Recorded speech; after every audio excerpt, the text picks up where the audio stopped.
Hello everyone, this is R.S. Miller at the endtimenews.org and today is September 12, 2012. The United States is sending a small detachment of Marine anti-terrorist forces to secure the American consulate and its personnel in Benghazi, Libya, after coming under attack by a terrorist group on Tuesday night. The terrorists attacked and killed 4 American consulate workers, including Ambassador Chris Stevens.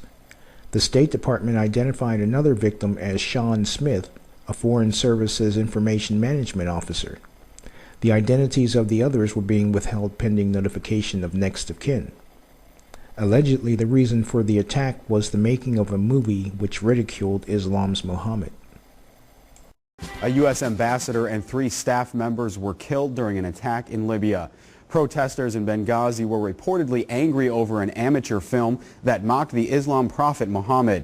When Stevens and some of his staff went to the consulate to try and evacuate other staff members Tuesday night, they were mobbed. Commander-in-Chief Obama expressed his condolences and has pledged all necessary resources to support the security of U.S. personnel there. Today, all across the world, American diplomats and civilians work tirelessly to advance the interests and values of our nation. Often they are away from their families.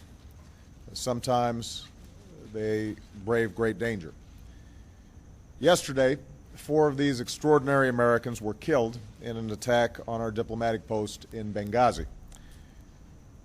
Among those killed was our ambassador, Chris Stevens, as well as Foreign Service Officer Sean Smith. We are still notifying the families of the others who were killed. And today, the American people stand united in holding the families of the 4 Americans in our thoughts and in our prayers. The United States condemns in the strongest terms this outrageous and shocking attack. We're working with the government of Libya to secure our diplomats. I've also directed my administration to increase our security at diplomatic posts around the world. And make no mistake, we will work with the Libyan government to bring to justice the killers who attacked our people.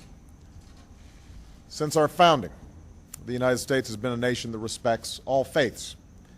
We reject all efforts to denigrate the religious beliefs of others. But there is absolutely no justification to this type of senseless violence. None. The world must stand together to unequivocally reject these brutal acts. Already, many Libyans have joined us in doing so, and this attack will not break the bonds between the United States and Libya. Libyan security personnel fought back against the attackers alongside Americans.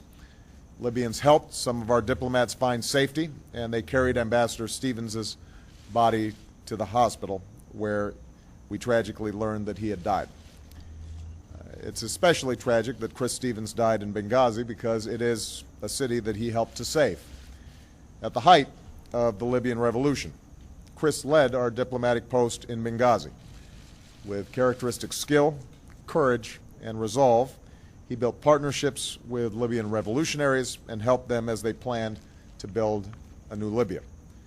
When the Gaddafi regime came to an end, Chris was there to serve as our ambassador to the new Libya, and he worked tirelessly to support this young democracy, and I think both Secretary Clinton and I relied deeply on his knowledge of the situation on the ground there.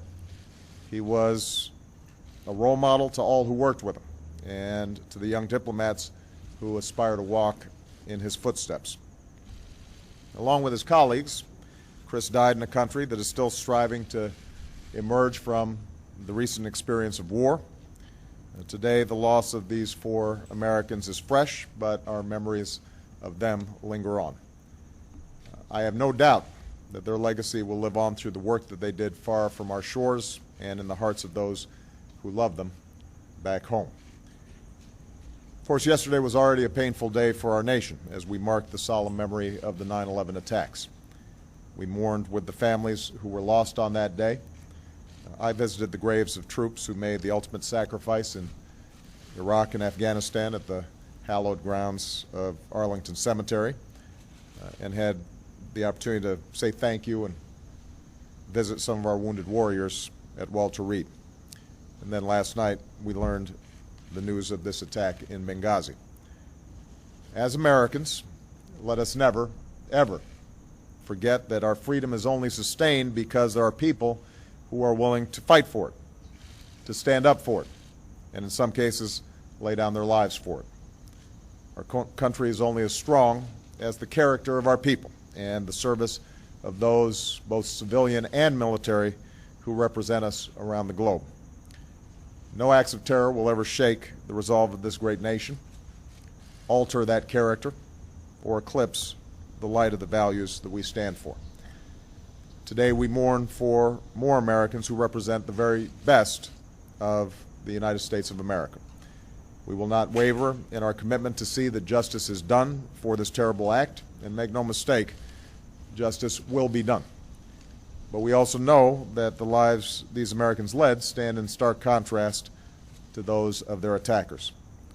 These 4 Americans stood up for freedom and human dignity. They should give every American great pride in the country that they served, and the hope that our flag represents to people around the globe who also yearn to live in freedom and with dignity. We grieve with their families, but let us carry on their memory, and let us continue their work of seeking a stronger America and a better world for all of our children. Thank you. May God bless the memory of those we lost, and may God bless the United States of America.